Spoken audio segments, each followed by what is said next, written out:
Good afternoon. Thank you.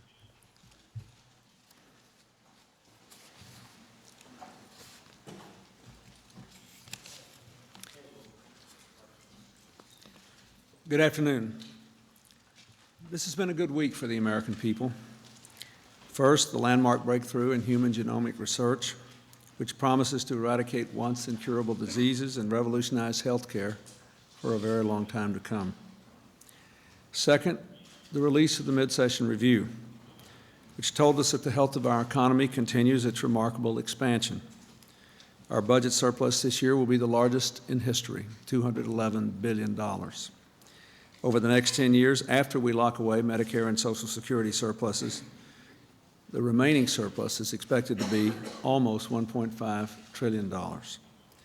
This progress exceeds even our own predictions just 4 months ago, another milestone in what is now the longest economic expansion in our history.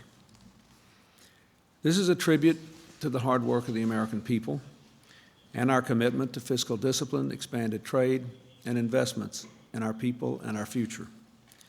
Now is not the time to abandon the path that has brought us here. We must use this moment of prosperity to make important investments in our most pressing priorities.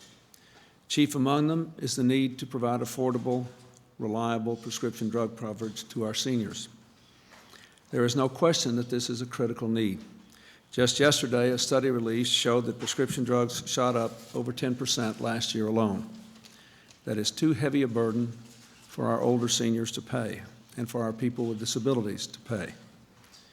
There are some who say we can't provide affordable, accessible prescription drug coverage for all our seniors. I believe that's wrong. With millions of them without coverage, the absence of prescription drug coverage is a fatal flaw in our present healthcare system. Think about it. Because of breakthroughs like the Human Genome Project, in our lifetime there may be new life-saving drug treatments for many dreaded diseases, but they won't mean anything if our seniors and people with disabilities can't afford them. That's what this debate is really all about. Today, the House is set to vote on a prescription drug plan that amounts to an empty promise for too many of our seniors. It's a private insurance plan that many seniors and people with disabilities simply won't be able to afford. Insurers themselves say the Republican plan won't work. The bottom line is their plan is designed to benefit the companies who make the prescription drugs, not the older Americans who need to take them. It puts special interest above the public interest. Let me make it specific and clear. This plan would not guarantee affordable prescription drugs to single senior citizens with incomes above $12,600 a year, or to senior couples with incomes above $16,600 a year. And we have all heard countless stories of those with crushing medical burdens that, if they could get these prescription drugs, would have their lives lengthened and the quality of their lives improved. An article in today's paper reveals that a group calling itself Citizens for Better Medicare is running, I give it points for chutzpah. Citizens for Better Medicare is running millions of dollars in ads to kill our prescription drug proposal. You'd think a group with this name would be in favor of affordable Medicare prescription drug coverage for all seniors and people with disabilities. But this is one of those mysterious interest groups whose financial backers are cloaked in secrecy. Now, just last night, the House of Representatives voted overwhelmingly to force groups like this to open their books and disclose their fundraising sources to the American people. I applaud the House for this vote and all those Democrats and Republicans who voted for it. With the vote on Medicare in the House, I call on Citizens for Better Medicare to respect the will of the Congress and reveal the sources of their support today. We should let the American people judge who is truly interested in better Medicare. It is clear that this lobbying effort is part of a larger campaign to block real progress. In fact, the Republican leadership in Congress won't even allow our prescription plan to come up for a vote in the House. I suspect because they're afraid it would pass. I have offered a Medicare prescription drug benefit that is voluntary and affordable. My plan puts the interests of seniors first, whether you're on a fixed income, live in a big city or a rural area. The plan is dependable, and it is affordable. This is particularly important for rural Americans. More than half of our oldest seniors in rural communities go the entire year without any prescription drug coverage at all. Earlier this week, in an effort to break the logjam, I offered a compromise proposal to give seniors the relief they desperately need. I said we could pass a prescription drug benefit while providing real tax relief to married couples, something the majority in Congress say they want to do. And we could do both now within the framework of fiscal responsibility. As the Vice President has proposed, the first thing we should do is to take the Medicare tax receipts we get off budget, so they are saved from Medicare alone and meanwhile used to pay down the debt. That will do more to protect and strengthen Medicare. It will help extend the life of the Medicare Trust Fund to 2023. It will put us in a position to pay down the debt completely by 2012, a year ahead of schedule. It will enable us still to set aside $500 billion to reserve for America's future, to be used after a full debate and after this year's elections to meet the country's key priorities. Now, with less than 35 days left in the legislative year, time is running out for Congress to meet its obligations to the American people. They have to make the tough choices to get something done or continue to be dragged down by the weight of special interests. So again, I ask Congress, let's not waste these precious weeks. It's time to get down to business, to pass a strong Patients' Bill of Rights, to raise the minimum wage by $1 over 2 years, to pass the common sense gun legislation, to hold tobacco companies, not taxpayers, accountable for the health care costs of tobacco, to pass hate crimes legislation, to finish the jobs of giving American businesses and farmers access to a huge new market by passing permanent normal trade relations with China, to open new markets to American investors here at home, to bring prosperity to people in places who've been left behind, and most important of all, to continue to improve our schools, to demand more of them and invest more in them, including more teachers for smaller class sizes, after-school programs for all our kids who need them, repairing or modernizing thousands of our schools that are today literally falling apart or so overcrowded they can't contain all the kids. We can still do a lot of this if we work together in the days ahead. That's what the American people want us to do, even in an election year. There's been some encouraging developments in this Congress. We lifted the earnings limit on Social Security. We passed the Africa Caribbean Basin Trade Bill. Apparently, the bill to aid Colombia is making good progress, and I think the China legislation will pass if we can get it up to a vote in a timely fashion. So the Congress can do a lot of things, and I hope they will, and I'm looking forward to work with them. Tara. Mr. President, after 7 months, the Elian Gonzalez case is coming to a conclusion, removing a thorn from U.S.-Cuban relations, and House Republican leaders have struck a deal to ease decades-old sanctions against Cuba. Would you accept that legislation? Is it time to normalize relations with Fidel Castro's government? What would that take? First, let me deal with this question separately. First, on the question of the legislation proposed by Mr. Nethercutt.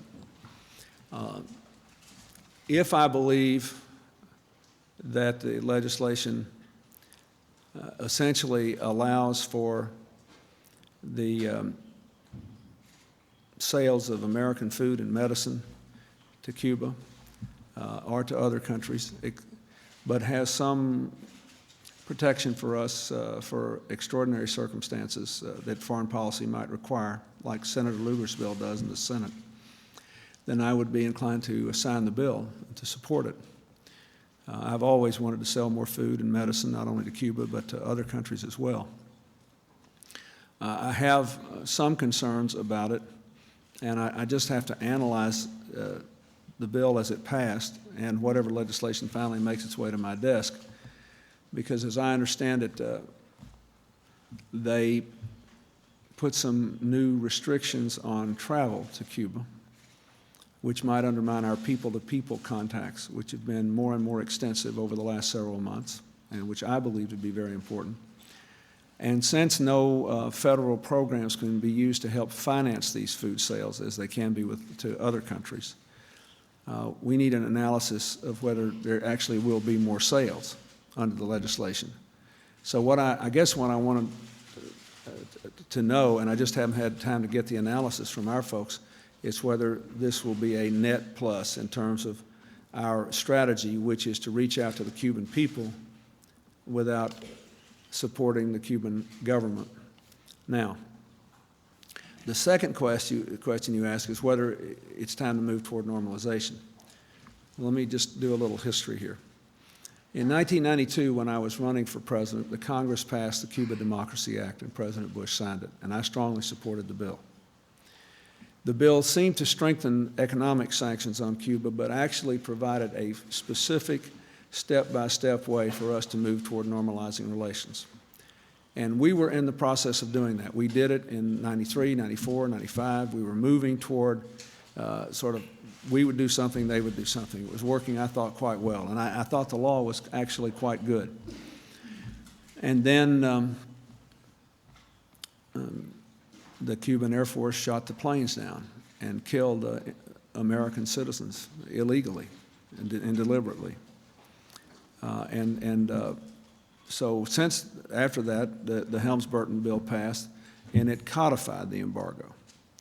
So the real answer to your question is, I don't believe that we can change the law until there is a bipartisan majority which believes that there has been some effort on the part of the Cuban government to reach out to us as well. I like the old law. I thought it was working well.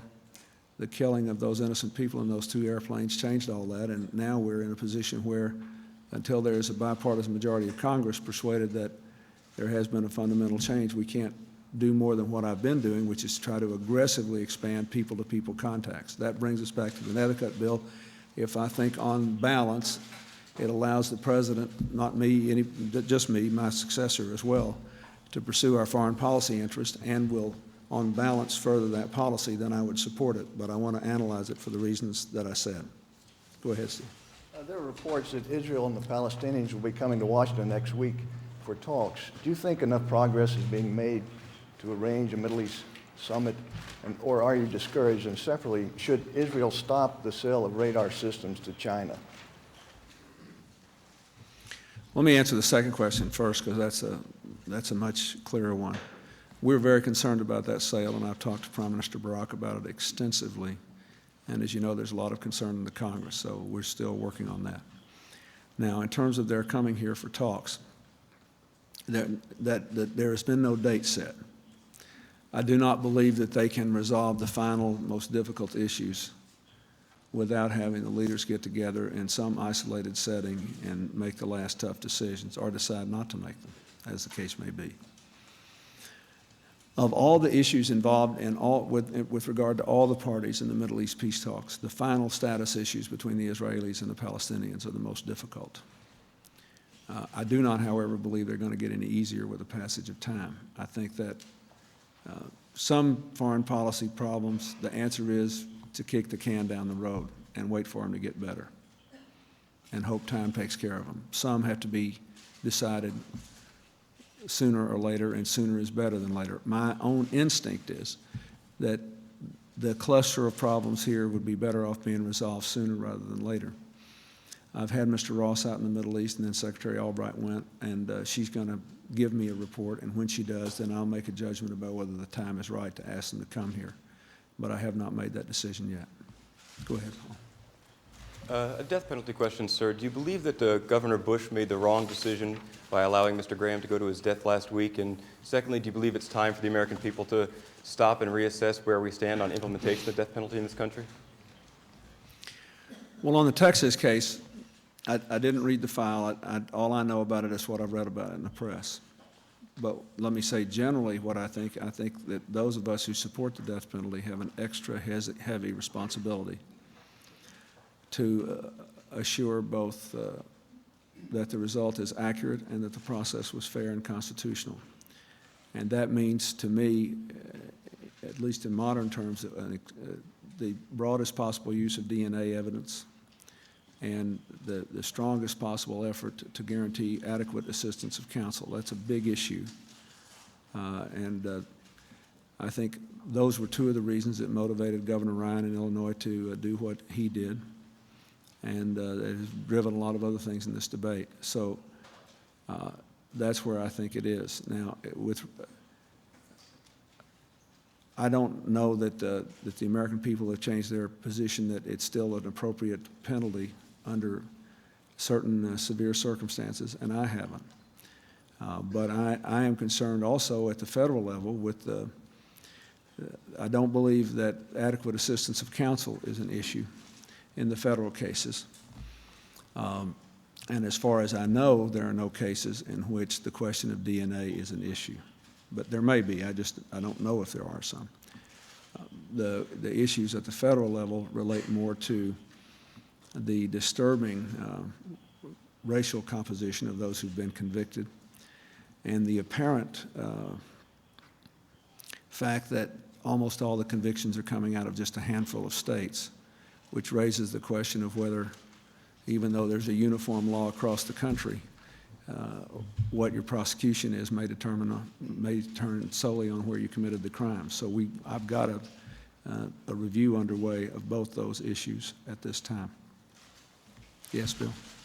Mr. President, as you know, for the third time, a Justice Department investigation has recommended that the Vice President's activities in fundraising during the last campaign cycle be looked into.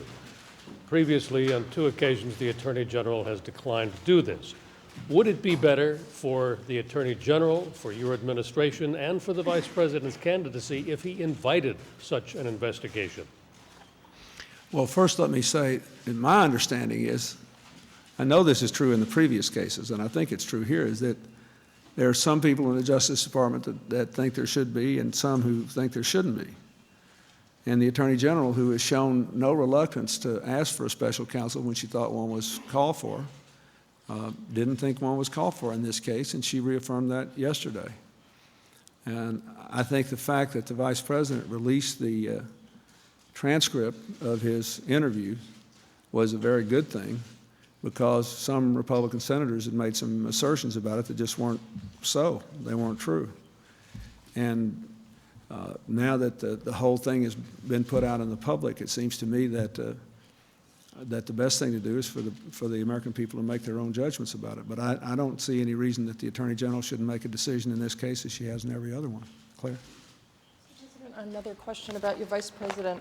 A year ago, when people looked at his poll numbers compared to the Texas governor's, his supporters would say, oh, it's the election's a long way off. 6 months ago, people were saying the election's a long way off with those same poll numbers. And today, his supporters are still saying that. And I wonder, do you think it's time to suggest that this might be a trend, that there is a reason why the Vice President is trailing the Texas governor in the polls? And secondly, you have said that the Vice President will not be held accountable, that the American people will not hold him accountable for the scandals of this administration. Do you still believe that's the case, or is this, in fact, part of it? Well, first of all, I said no. Let me say exactly what I said. I said no, that the people would not hold him responsible for anything I did that they didn't agree with or that was wrong, and that's clearly true. That's still true. There's no evidence of that in the surveys. Secondly, let me remind you that a lot of these other so-called scandals were bogus. Mike Espy was acquitted. The Cisneros thing was a tempest in a teapot, totally overdone. And you all know that the Whitewater thing was bogus from day one. It had nothing to do with the official conduct of the administration anyway. Now, so the word scandal has been thrown around here like a clanging teapot for 7 years. And I keep waiting for somebody to say, I noticed there was one columnist in the Washington Post that had the uncommon decency to say, will no one ever stand up here and say that a whole bunch of this stuff was just garbage and that we had totally innocent people prosecuted because they wouldn't lie? We had totally innocent people's lives wrecked because they wouldn't go along with this alleged scandal machine. So let's be careful. Let's be specific. Now, I've already told you, my view is that the Vice President, on the only thing, as far as I know, that he's been in any way implicated in is this campaign finance thing. He put out the whole transcript of his interview, made himself available for questions, and I thought made a very compelling case and certainly demonstrated that a lot of the accusations against him with regard to that are not so. There was also a very interesting article, I think in the National Law Journal, which basically went through all of the things and concluded that there was no basis for a lot of these criticisms of him under these circumstances. And I think another magazine here, maybe the New Republic, the Washington Monthly, one of those other magazines had an analysis of it. So I think that we should be very careful in throwing that around. Now, let me come back to the polls. First of all, I must say I haven't seen any or done any lately, so I don't know. But I'm perplexed that I can't remember a time when we had two major polls coming out within a couple of days of each other that had 13 points difference. One said there was a 13-point difference in the race. The other said it was tied, and they came out and they were done within 2 or 3 days of each other. I don't think either one of those pollsters rigged the results. So my instinct is that people are still trying to figure out what they think about this race. And all I can tell you is I know 3 things, and I've said this over and over again. I know 3 things. One is no person in the history of the Republic has ever had the positive impact on this country as vice president that Al Gore has had. That is a historical fact. We've had a lot of presidents who were vice presidents, who were great presidents.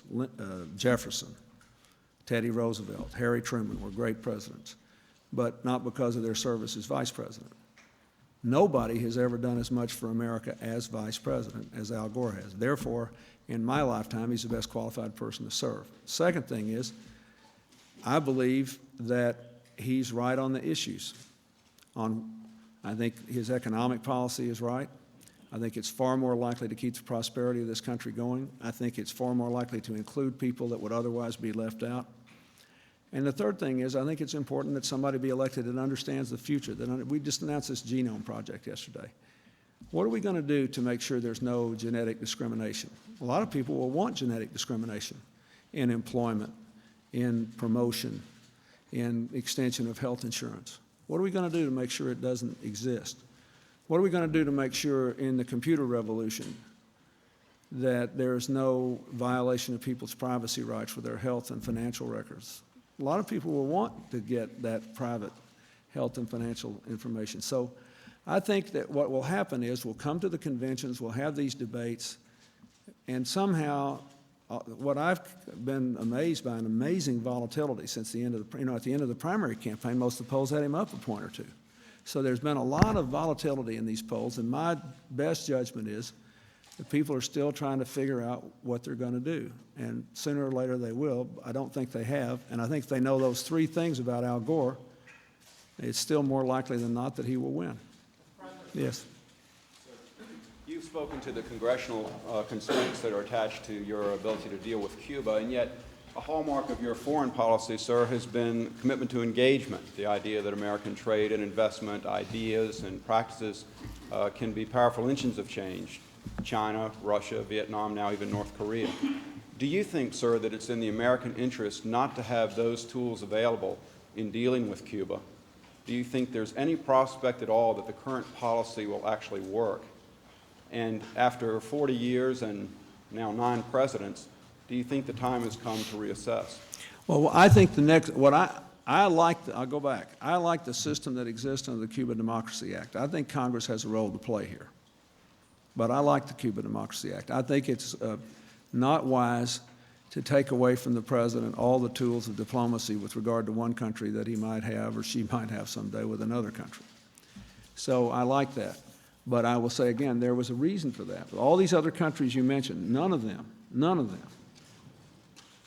by order of the leader of the country, killed, murdered 2 people, 2 airplanes worth of people. I think there were 4 people involved. These people were killed illegally. It violated the Chicago Convention.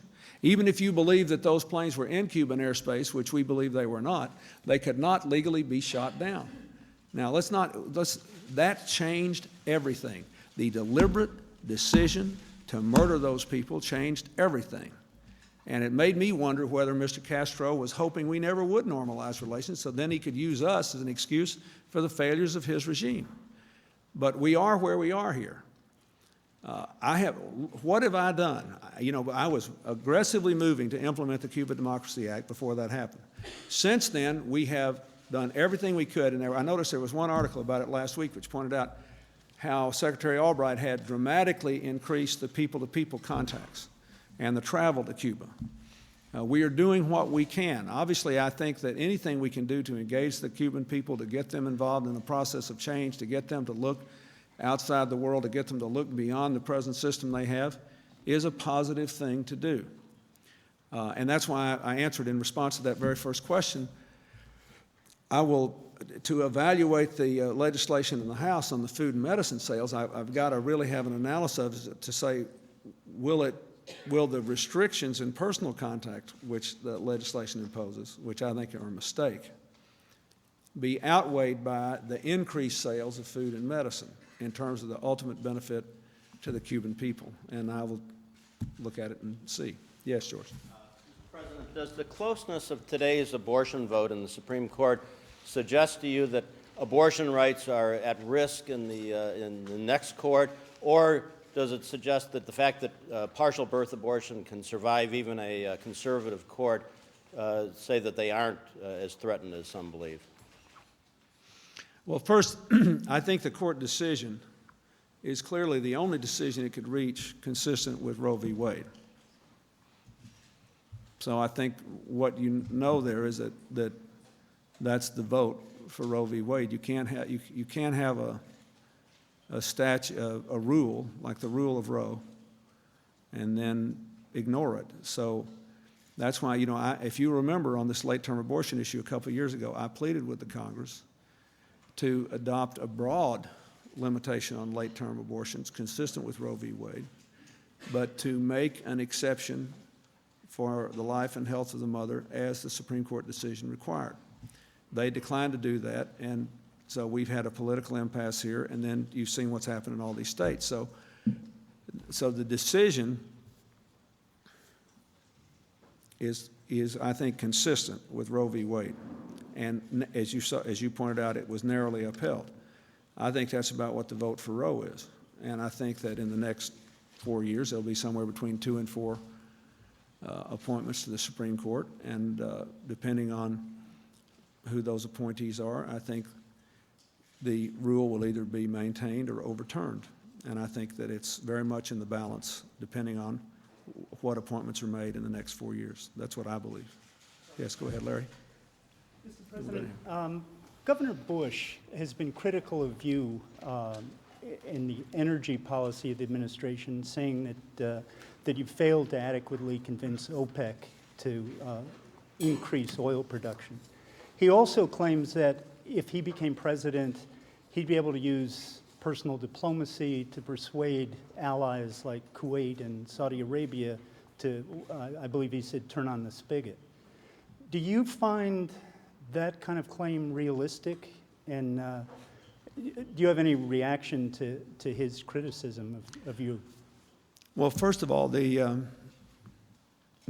have spent an enormous amount of time on this in the last several months, and there have been 2 decisions by OPEC to increase production, not as much as we would like. If you look at the allocation of the production increases against the real capacity of those countries, most countries don't have the capacity to produce much more than their latest allocation, except for the Saudis. And it's clear that they were trying to maintain some sort of harmony within the OPEC family. Let's go back. I think that these big increases in gasoline prices in America are the result, as I said, I think several weeks ago, of the first and foremost of the unfortunate decision of OPEC several months ago to cut back production at the very time the world economy was growing. They left production out there when the world economy sunk, which is one reason we had very inexpensive gas prices for a good period of time. And these 2 developments graded up against each other. So that's the first thing. Then the second thing is we had here, as you know, in America, so we had a tight supply situation. Then we had some broken pipelines, which interrupted supplies, which caused a temporary spike. And then in the Midwest, we did have apparently some, but I think quite a modest impact on prices because of the intersection of the clean air rules with trying to mix the fuels in a different way, particularly ethanol. And I think what we have to do now is to keep doing what we can to get production up, to let this FTC investigation proceed. I think that gas prices have dropped 8 cents a gallon in the Midwest, and in the blended fuels area, 12.5 cents a gallon just since the investigation was announced. But the main thing I would say to you is we need a long-term energy strategy to maximize conservation and maximize the development of alternative sources of energy, and also maximize domestic sources of energy. Now, let me just mention 2 or 3 things. I mentioned this before. The House, by the way, has reauthorized the Strategic Petroleum Reserve, and I compliment them on that. That's a good thing. We also need a home heating oil reserve for the Northeast. We need to do that. That's very important. We ought to pass my proposal to provide tax credits to people who manufacture or buy energy-efficient homes, cars, and consumer products. That ought to be done. We ought to pass my appropriations to help develop alternative sources of energy and energy conservation technologies. Since I've been president, the Congress, or since '95 anyway, the Congress has approved approximately 12% of my requests. And the House voted to zero our participation in the Partnership for New Generation Vehicles. This kind of research is just as important as the human genome research in terms of the role of the government in this. A lot of this basic research needs to be done by the government. We can be driving cars that get 80 miles to gallon through fuel cells, through electric cars, through natural gas fuel, a lot of other options within a matter of 3 or 4 years if we'll just get after it and treat this like it's important. So I think that's very important. Let me just mention one other thing. I think it's very important to pass a comprehensive electricity restructuring proposal because they also, the electricity companies, also electric companies, use traditional fuels, and if we can reduce their reliance on it, obviously it'll lower the price for other purposes. I think there's $20 billion a year in savings to the American people through electricity restructuring, which is also quite important. And yesterday, the Vice President issued a number of other proposals, including what he said he felt should be done with some of the surplus, which dealt with energy efficiency in factories and power plants. And all the analyses there show that there are massive, massive savings there, again, which would not only cut their bills, but by freeing up supply would lower the overall price of the fuel that we need. So that's the system we need. We need to, it's all out there. It's not like we don't know that these technologies are there. It's not like we don't know we have options for conservation. Some of you were with me, I think it was 3 years ago now, when I went out to San Bernardino, California to a stop on the rail line outside Los Angeles to a lower income housing project where they promised 40% lower utility bills with using elemental solar reflectors that look like just little shingles on roofs, better windows, better insulation. And I can tell you after 3 years that the average utility bills are 65% lower than they would be for that kind of floor space for those families in other places in California. So it's out there. All we have to do is to make up our mind that we're going to accelerate this. That's what I think we should be doing. Does that mean Governor Bush is oversimplifying things when he points to places? Yeah, I think that it's a, you know, we all rate our powers of persuasion differently, you know, and our powers of persuasion sometimes work when people's interests are involved and sometimes don't. But it's not just a question of how much oil is being pumped. And obviously, I have done what I could in the way I felt was most effective to increase production. I will continue to do that. But I think it's a simple answer to a complex problem. And although I saw that story that one of you put out about his 1992 letter in which he was arguing for high energy prices. So I'm glad that he's changed his position anyway. It's amazing how a few years will do that to you. So I like that. Yes, John? Mr. President, supporters of Vice President Gore have been fairly blunt in raising questions about whether Governor Bush has the knowledge and depth to be president. On the other hand, many scholars have noted that Ronald Reagan managed to be effective by concentrating on a few big ideas and leaving the details to others. In your experience here, how important is command of facts and plain old brain power to being president? Are there other qualities that are more important? That's a dead bang loser, isn't it? No matter what I say, I'm in a big hole.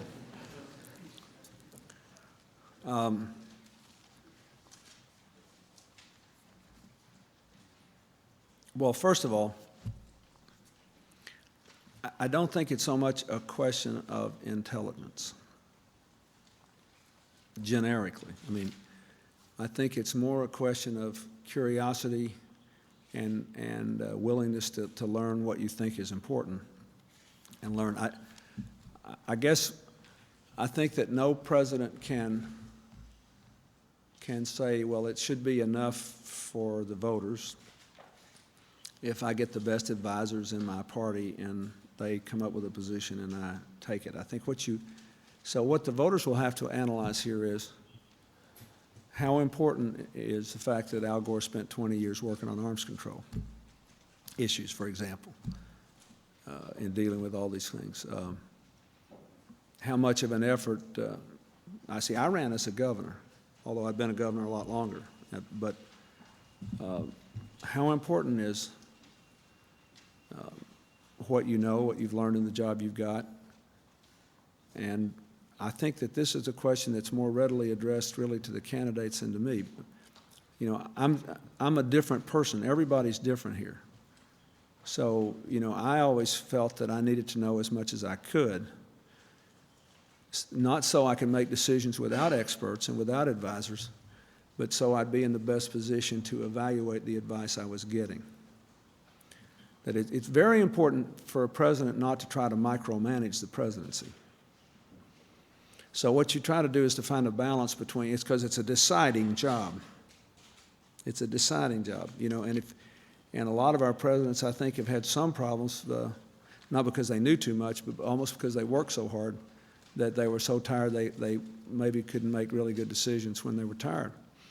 But I think what you know counts, because I think the more you know, the better position you're in not only to draw your own conclusions, but to take advice. And so I think the best is a balance, obviously. It's like everything else in life. The best is a balance. The best is a president that has had broad experience and that knows a lot and that is curious. I think curiosity is profoundly important. But also a president who understands what the big important things are and then can listen to the right people. You've got to have a blend of both if you want to make the best decisions. That's my view. Mark? Mr. President, what do you think of the justice's ruling this morning that allows the Boy Scouts to bar gays as leaders? And if you disagree with it, can you justify your role as honorary president of the Boy Scouts, which discriminates against gays and atheists? Well, first of all, the court's ruling, I noticed with interest. I haven't read it yet, but I did get a pretty good report on it. I noted with interest that they seem to go out of their way to draw the ruling quite narrowly and to limit it strictly to the question of whether the Boy Scouts could pick the people who were going to be Scout leaders. I have to tell you, you know, I'm generally against discrimination against gays. I think and I think that the country has moved a long way, and I'm proud of the things that we've been able to do, and I'm disappointed we haven't been able to do more in some areas, but I think we're moving in the right direction, and I think that's all I should say. I mean, the Boy Scouts they're a great group. They do a lot of good, and I would hope that, you know, this is just one step along the way of a movement toward greater inclusion for our society, because I think that's the direction we ought to be going in. Go ahead, Jim. Thank you, Mr. President. As you know, the Supreme Court declined to intervene today either to stop Elian Gonzalez. Regrets at all about the way your administration handled this matter? And in light of what you've said about Cuba here today, sir, do you have any second thoughts about Elian returning to Cuba? Well, if he and his father decided they wanted to stay here, it'd be fine with me. But I think that the most important thing is that his father was adjudged by people who made an honest effort to determine that he was a good father, a loving father, committed to the son's welfare. And we upheld here what I think is a quite important principle, as well as what is clearly the law of the United States. Do I wish it had unfolded in a less dramatic, less traumatic way for all concerned? Of course I do. I have replayed this in my mind many times. I don't know that we had many different options than we pursued, given how the thing developed. But I think the fundamental principle is the right one, and I'm glad we did. I was just in Germany having a discussion with Chancellor Schroeder about some family reunification issues where we have serious differences with the Germans, who are our great allies on this. And as I looked and reviewed some of these cases that I've tried to bring to the attention of the German officials, it made me even more convinced that we had upheld the proper principle here. Yes, John. Mr. President, we hear increasingly from senior officials here and at the Pentagon that when it comes to national missile defense, you're inclined essentially to split the difference, authorize the contracting, but leave the decision about whether to break from the ABM treaty to the next president. Is that a fair reflection of your thinking?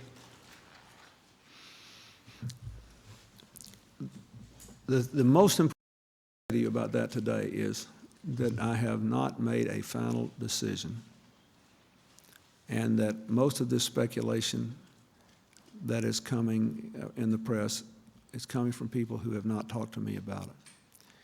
And let me try to at least set up the thing, because I'm working hard on it now. Remember when we put out, when the Congress passed a law about this a couple of years ago, you remember, and we had to sort of come up with some timetables. I said two things that I want to repeat today. First of all, insofar as there might be technology available which would protect us and other people around the world from missile attacks with warheads of weapons of mass destruction, obviously anybody would have a moral obligation to explore that technology and its potential. I believe that. Secondly, whether I would make a decision to go forward with deployment would depend upon four things. One, the nature of the threat. Two, the feasibility of the technology. Three, the cost, and therefore the relative cost of doing this as compared with something else to protect the national security. And four, the overall impact on our national security, which includes our nuclear allies in our European alliance, our relationships with Russia, our relationships with China, what the boomerang effect might be about whatever China might do in South Asia with the Indians and then the Pakistanis and so on. So what I have tried to do since then is to say as little as possible, except to explore what would have to be done in our relationships with the Europeans, our allies, and with the Russians in the first instance, to keep our options open. Could we get an agreed upon modification of the ABM treaty? Even the Russians, keep in mind that don't minimize. Everybody talked about how we didn't reach an agreement, Mr. Putin and I, when I was in Russia, and that's absolutely true, we didn't. But we did get a document out of there which I think is quite important, because the Russians acknowledged that there are new and different security threats on the horizon. That's quite possible that in the next few years, countries not part of the arms control regimes of the last 3 decades could develop both long-range missile delivery capability and weapons of mass destruction, which they could put on warheads. And that none of this would be covered by essentially the mutual deterrence structure of the ABM treaty and all the things we've done since then. So they recognize, too, that we, in the new century, in the coming decades, are going to have to make adjustments. Now, what they don't say is they don't want America unilaterally building a missile defense that they think someday can undermine their deterrent capacity. That's kind of where they are now, and we're still talking about all that. But John, the truly accurate thing is that I have not yet formulated a position which I am prepared to go to the American people with, but I will do so, sometime over the next several weeks, based on those 4 criteria and what I think is the right thing to do. Yes. President, last Monday, the IRS allowed inspectors to come in and see caches of their weapons. Would you like to see the other terrorist organizations on the Protestant side allow inspectors to look at their weapons? And are there any words that you could say to the people in Northern Ireland who are facing the marching season, other than the Colonel Crowley's oft peace is good position? Any personal, any words from the heart that you could ask as they approach this very tense time? You know, one of the hardest things I've had to learn in life is that not every cliche is wrong. Peace is good. And well, first, I think it would be a good thing for all the paramilitary groups that have secret arms caches, obviously, to follow the lead of those who are doing what's been done. I think this is a great deal. I mean, I think that this is a very, very hopeful development. And it ought to inform the marching season. That is, if people are going to do their marches, ought to do it mindful of the context in which they're doing it, and the diminished tension, and the enhanced hope for long-term peace, and the institutions working again, and all of that.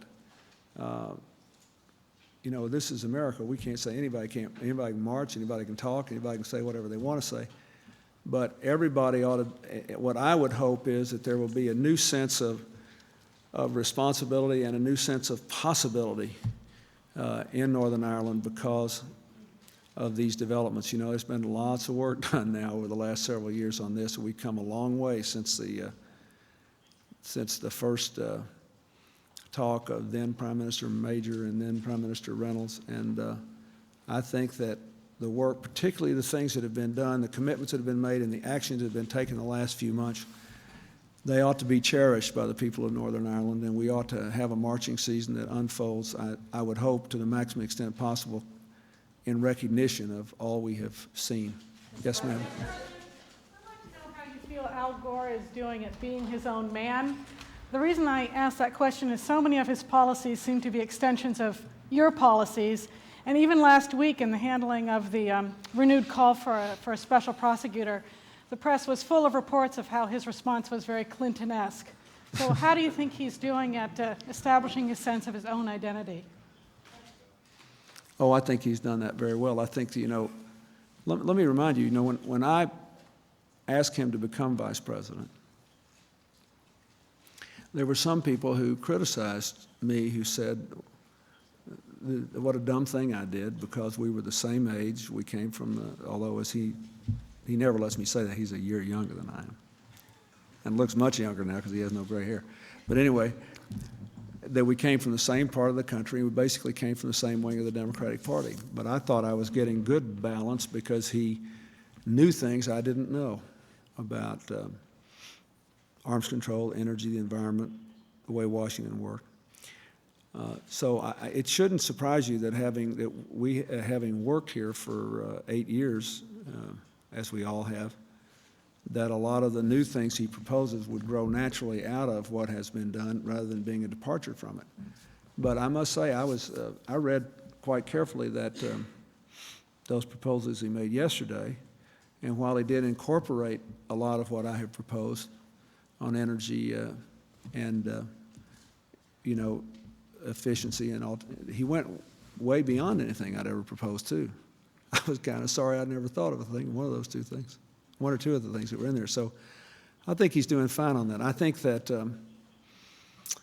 you know, if you just go back to the times when this has happened before, to good effect and not. If you go back to, you know, when President Nixon ran in 1960, or when Hubert Humphrey ran in 68, or when President Bush ran in 88. It's a gradual process, and but then one day it has it reaches, in the words of that now famous book that everybody's reading, it reaches a tipping point, and people kind of get it, and they say, oh, there it is, there this person is, and I think that's happening with him, and I think after the conventions it will be crystal clear.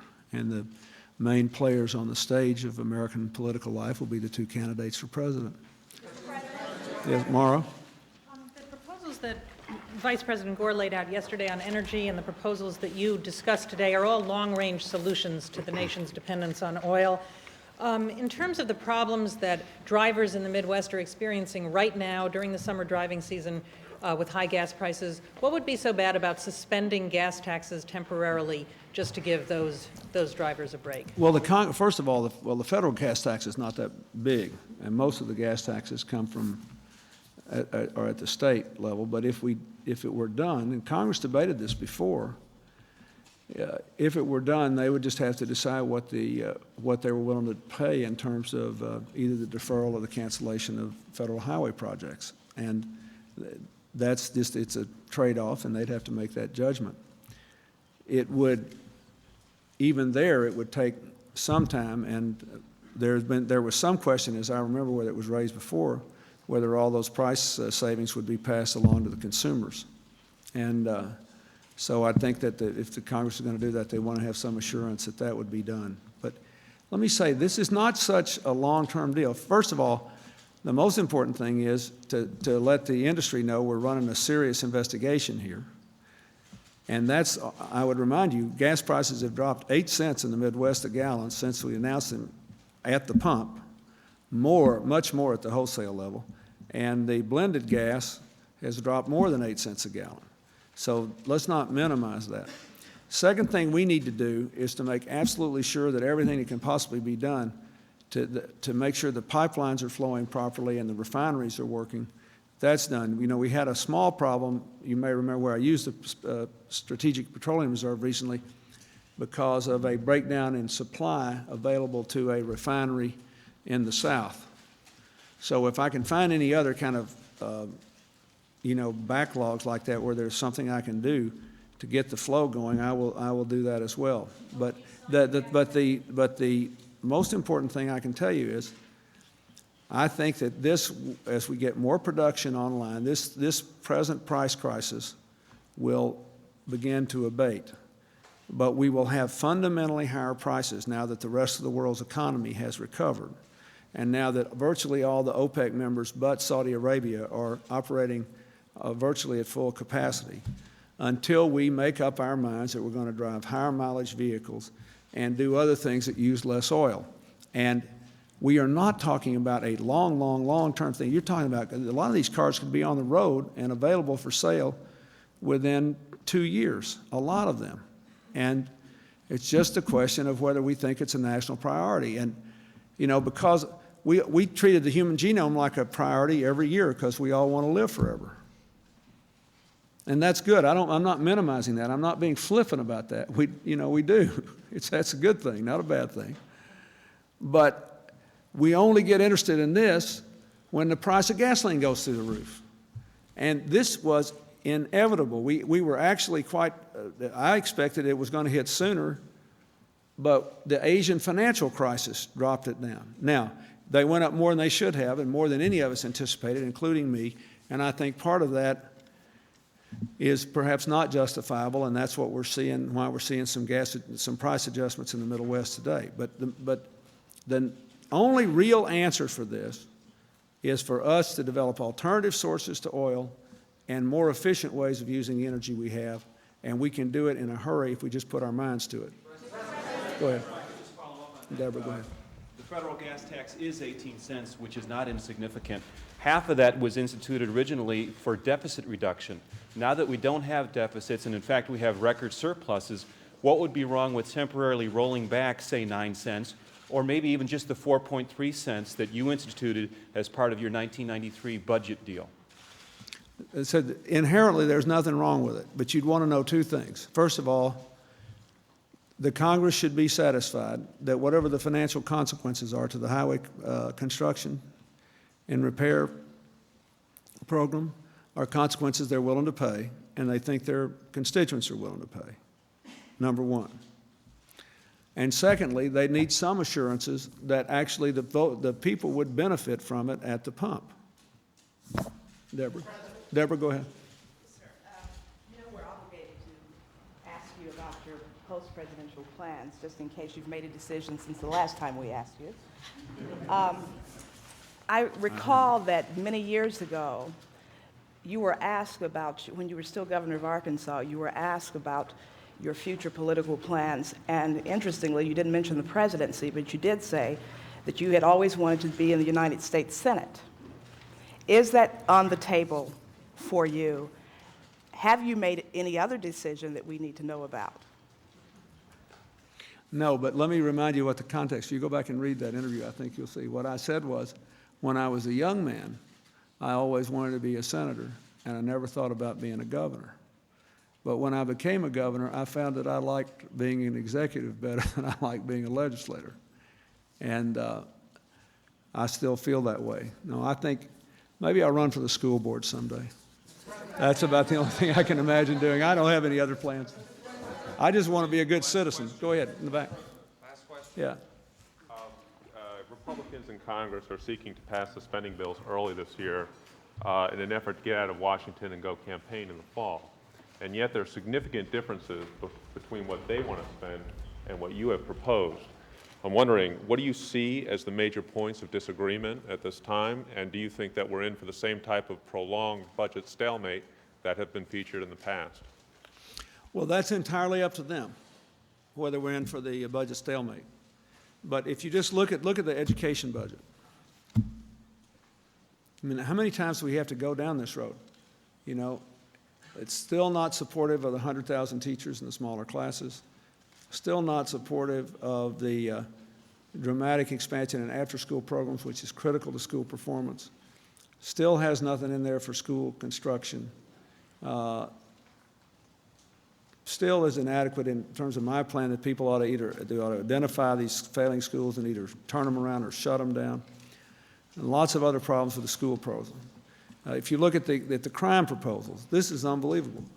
They had, when they wouldn't adopt the common sense gun safety legislation, all I heard was this constant barrage about how if only the administration would enforce the gun laws on the books, everything would be wonderful. We wouldn't have any problems in America. So what I said, look, why don't we do both? We have increased gun prosecutions under my administration, but we can do more. So please, give me some more money for people to investigate gun crimes, for people to prosecute gun crimes, to develop safe gun technology. It was nothing but a straight enforcement measure, exactly what they said they wanted, and no money for it. Still no support for the 50,000 new police officers in the high crime areas.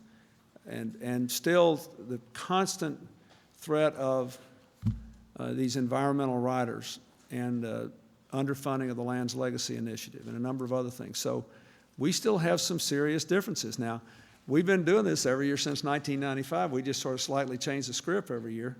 And I'm more than happy to do it again because, frankly, in the end, we normally wind up with an agreement that's pretty good for the American people. But the timing in which we do it, it depends more on them than me. I'm not going to give up my commitment to education as our most important domestic priority and what we're doing to build the future of our children. And I think, you know, we've got the crime rate down now to a 25-year low. We can't stop the policies that works. And I gave them a big proposal that is exactly what they say they want and believe in, and they don't want to fund that. So we'll just have to see what happens. I'm kind of hopeful about it, though. Don't be too, you know, it's just late June here. This drama has several more acts before it's over. Yeah, go ahead. We'll take one more. Go ahead, sir. Mr. President, if I could return you to missile defense for a moment. The missile defense plan was based in large part on the threat from North Korea. You've now seen a first warming of relations between North and South. South Korea is not enthused about the missile defense plan. I'm wondering whether you now view it as urgent as you did, the threat as urgent as you did a few months ago. I'm also wondering whether you would be willing to meet with Kim Jong-il of North Korea. Well, first let me say I got a report, both from President Kim on the phone and from his representatives in person, about the summit of the Koreas.